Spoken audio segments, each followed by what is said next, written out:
श्री स्वामी समर्थ. नमस्कार मित्र मैत्रिणींनो. सासू आणि सून हे नातं म्हटलं की आपल्या डोळ्यासमोर येतात ते टीव्ही सिरियल मधले वाद किंवा टोमणे, पण वास्तवात हे नातं इतकंही कडू नसतं. तरी अनेक घरामध्ये या नात्यात तो हवा तसा गोडवा येत नाही. याचं सर्वात मोठं कारण म्हणजे अपेक्षा. कधी कधी सून म्हणून आपण सासूकडून अशा काही गोष्टींची अपेक्षा करतो ज्या पूर्ण करणं त्यांच्यासाठी कदाचित अशक्य असतं. आज आपण अशाच 5 अपेक्षाबद्दल बोलणार आहोत ज्या सासू कधीच पूर्ण करू शकत नाही आणि त्यामुळेच नात्यात दुरावा येतो. सासूनी अगदी माझ्या आईसारखंच वागावं ही अपेक्षा. आपण नेहमी ऐकतो की मी तुला सुनेसारखं नाही तर मुलीसारखं वागवेन. हे ऐकल्यावर खूप छान वाटतं, पण सून म्हणून आपण हे लक्षात घेतलं पाहिजे की सासू ही शेवटी सासूच असते.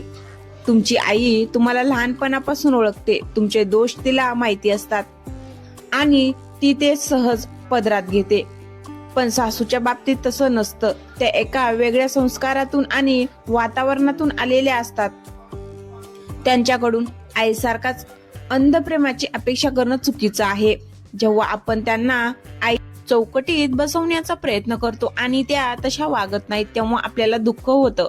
त्या आई होऊ शकत नाहीत, पण त्या एक उत्तम मार्गदर्शक नक्कीच होऊ शकतात. सासूने माझ्या सवयींना किंवा आधुनिक विचारांना लगेच स्वीकारावं. 2 पिढ्यामध्ये नेहमीच विचारांची दरी असते. सुनेला वाटतं की तिने ऑफिसमध्ये काम करावं, बाहेर फिरावं किंवा काही आधुनिक निर्णय घ्यावेत, पण सासूचा काळ वेगळा होता. त्यासाठी घराची जबाबदारी, परंपरा आणि शिस्त या गोष्टी महत्वाच्या असतात. सासूने आपल्या प्रत्येक आधुनिक विचाराला हो म्हणावं किंवा आपल्या सवयींना लगेच आपलंसं करावं ही अपेक्षा अनेकदा पूर्ण होत नाही. त्या त्यांच्या अनुभवानुसार वागतात. त्यांच्याकडून बदलाची अपेक्षा करण्यापेक्षा त्यांच्या विचारांचा आदर करत हळूहळू सुवर्णमध्ये साधणं गरजेचं असतं. घराचे सर्व अधिकार मला लगेच मिळावे. प्रत्येक स्त्रीचं आपल्या घराशी एक भावनिक नातं असतं. सासूने अनेक वर्ष ते घर सांभाळलेलं असतं, तिथे त्यांचं राज्य असतं. नवीन सून आल्यावर तिला वाटतं की आता घराचे निर्णय मी घ्यावेत किंवा स्वयंपाकघरात माझेच नियम असावेत. पण सासूसाठी तो अधिकार सोडणं इतकं सोपं नसतं. ती सत्ता किंवा अधिकार नाही, तर त्यांचं त्या घराशी असलेलं प्रेम असतं. सासूने लगेच रिटायर व्हावं आणि सर्व चाव्या आपल्या हातात द्याव्यात ही अपेक्षा नात्यात कटुता आणते. अधिकार मागून मिळत नाहीत, ते विश्वासाने कमवावे लागतात. मुलांच्या बाबतीत त्यांनी ढवळाढवळ पूर्णपणे बंद करावी. सासूसाठी त्यांचा मुलगा हा नेहमीच लहान असतो. लग्नानंतरही त्यांना वाटतं की मुलाने काय खावं, काय प्यावं किंवा त्याने कधी घरी यावं यावर त्यांचं लक्ष असावं. सुनेला वाटतं की आता हा माझा नवरा आहे, त्यामुळे सासूने मध्यस्थी करू नये. पण आईचं मुलावरचं प्रेम लग्नानंतर संपत नाही. सासूने मुलाच्या आयुष्यातून पूर्णपणे बाजूला व्हावं किंवा सल्ला देऊ नये ही अपेक्षा कधीच पूर्ण होऊ शकत नाही. उलट मुलगा त्यांचाही आहे आणि नवरा माझाही हा विचार केला तर वादाचे प्रसंग कमी होतात.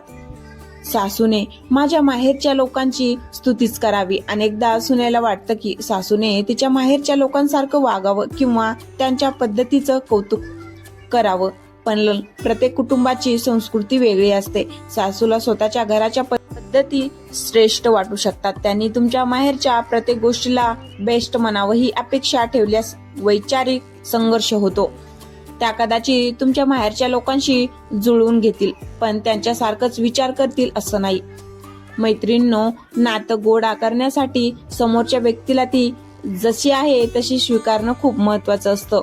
सासूला आई बनवण्यापेक्षा तिला सासू म्हणून मान दिला आणि अवास्तव अपेक्षा ओझं कमी केलं तर घरामध्ये नक्कीच शांतता आणि प्रेम नांदेल. शेवटी बदल हा दोन्ही बाजूनी व्हावा लागतो, पण सुरुवात स्वतःपासून केली तर प्रवास सोपा होतो. सासू सुनेच्या नात्यातील अपेक्षांचा गुंता एक सखोल विश्लेषण. नमस्कार मित्र मैत्रिणींनो, आपण आधीच्या भागात पाहिलं की कशा प्रकारे काही अपेक्षा नात्यात दुरावा आणतात, पण आज आपण त्याही पलीकडे जाऊन या नात्यातल्या अशा काही बारीक छटा समजून घेणार आहोत त्याकडे आपलं सहसा लक्ष जात नाही. सून म्हणून जेव्हा आपण एका नवीन घरात पाऊल ठेवतो तेव्हा आपल्या मनात स्वप्नांचा डोंगर असतो, पण सासूच्या मनात मात्र एक प्रकारची असुरक्षितता असते. सासूने आपल्या खाजगी आयुष्यात प्रायव्हसी कधीच डोकावू नये ही अपेक्षा. आजच्या आधुनिक काळात प्रायव्हसी हा शब्द आपल्याला खूप महत्वाचा वाटतो. पती पत्नीने कुठे जावं, काय बोलावं किंवा त्यांच्या खोलीत त्यांनी कसं राहावं यात सासूने हस्तक्षेप करू नये असं सुनेला प्रकर्षाने वाटतं. पण सासूसाठी ते केवळ त्यांचं घर नसतं, तर ती त्यांची सृष्टी असते. त्यांच्या काळात प्रायव्हसी ही संकल्पनाच अस्तित्वात नव्हती. त्यामुळे जेव्हा सासू तुमच्या बेडरूम मध्ये न विचारता येते किंवा तुमच्या फिरण्यावर प्रश्न विचारते, तेव्हा ती मुद्दाम त्रास देते असं समजण्यापेक्षा तिची पद्धत आहे हे समजून घेणं गरजेचं आहे.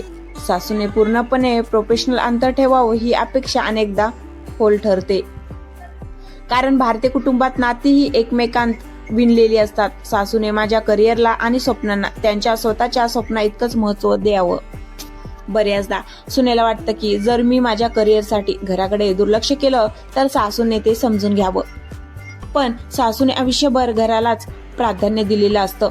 त्यांच्या मते स्त्रीचं पहिलं कर्तव्य घर सांभाळणं हे असतं.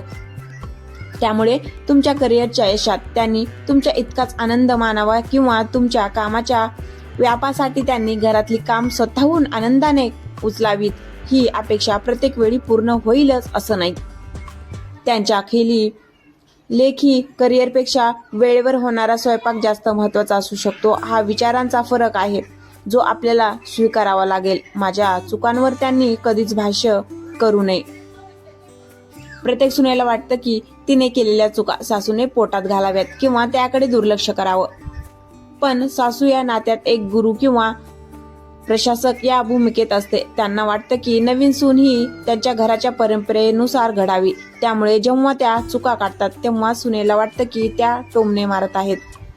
सासूने कधीच आपल्याला सुधारायचा प्रयत्न करू नये किंवा सूचना देऊ नयेत ही अपेक्षा व्यावहारिक नाही, कारण त्या घराचा अनुभव सासूला जास्त असतो.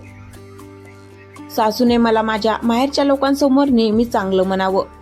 सुनेची एक सुप्त इच्छा असते की तिच्या माहेरचे लोक जेव्हा घरी येतात तेव्हा सासूने तिचं खूप कौतुक करावं, पण अनेकदा सासूला स्वतःच्या मुलाचं आणि घराचं कौतुक करण्यात जास्त रस असतो. माहेरच्या लोकांसमोर तुमची प्रतिमा उजळलीच पाहिजे ही तुमची अपेक्षा सासू पूर्ण करू शकत नाही, कारण त्यांना असं वाटू शकतं की तुम्ही आता त्यांच्या घराचा भाग आहात आणि तुमचं कौतुक म्हणजे स्वतःच कौतुक करण्यासारखं आहे. सासूने माझ्या पद्धतीने तिचं जगणं बदलावं. सून आल्यावर घरात नवीन ऊर्जा येते. तिला वाटतं की घराचा पडदा बदलण्यापासून ते खाण्याच्या पद्धतीपर्यंत सर्व काही रेडी असावं, पण सासूला त्या जुन्याच गोष्टीमध्ये समाधान असतं. तिने तिच्या आवडीनिवडी पूर्णपणे सोडून तुमच्या आधुनिक जीवनशैली जुळून घ्यावं ही अपेक्षा ठेवल्याने नात्यातला गोडवा कमी होतो. त्याच्या वयानुसार स्त्री झालेले असतात आणि त्यात बदल करणं त्यांच्यासाठी कठीण असतं. गोडवा टिकवण्यासाठी काय करावं? मैत्रिणींनो, या सर्व अपेक्षांच्या पलीकडे एक गोष्ट महत्वाची आहे, ती म्हणजे संवाद. जेव्हा आपण अपेक्षा करणं सोडून देतो आणि स्वीकारायला सुरुवात करतो तेव्हा नातं हलकं होतं. सासू ही एक व्यक्ती आहे जिच्या स्वतःच्या मर्यादा आहेत. त्यांना त्यांच्या मर्यादासह स्वीकारणं हीच नात्यात गोडवा आणण्याची पहिली पायरी आहे. तर मित्रमैत्रिणींनो, आज आपण सासू सुनेच्या नात्यातील त्या 5 अपेक्षाबद्दल सविस्तर चर्चा केली. शेवटी एक गोष्ट लक्षात ठेवा, सासू आणि सून ही 2 वेगळी व्यक्तिमत्व, 2 वेगळ्या पिढ्या आणि 2 वेगळ्या संस्कारातून आलेली माणसं असतात. त्यांच्यात विचारांची तफावत असणं अगदी स्वाभाविक आहे. आपण जेव्हा सासूकडून परफेक्ट असण्याची अपेक्षा करतो तेव्हा आपण हे विसरतो की त्याही एक माणूस आहेत. त्यांच्याही काही सवयी आहेत, काही हट्ट आहेत आणि महत्वाचं म्हणजे त्यांचं या घरावर असलेलं वर्षानुवर्षाचं प्रेम आहे. सून म्हणून जर आपण या 5 अपेक्षांचं ओझं मनातून उतरून ठेवलं तर आपल्याला समोरच्या व्यक्तीमधले गुण दिसायला लागतील.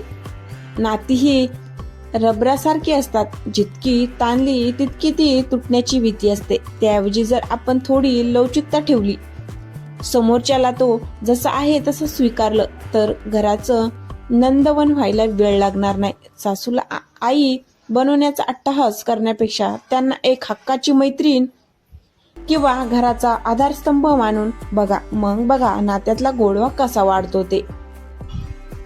तुम्हाला आजचा हा विषय कसा वाटला? तुमच्या घरात सासू सुनेचं नातं कसं आहे, किंवा अशा कोणत्या गोष्टी आहेत ज्या तुम्हाला खटकतात? कमेंटमध्ये तुमचं मत, तुमचे अनुभव नक्की शेअर करा. तुमच्या कमेंट्स वाचायला मला नक्कीच आवडेल. जर तुम्हाला हा व्हिडिओ मनाला भिडला असेल तर याला लाईक करा, आपल्या मित्रमैत्रिणींसोबत शेअर करा आणि अशाच नवनवीन विषयावर चर्चा करण्यासाठी आपल्या चॅनलला सबस्क्राईब करायला विसरू नका.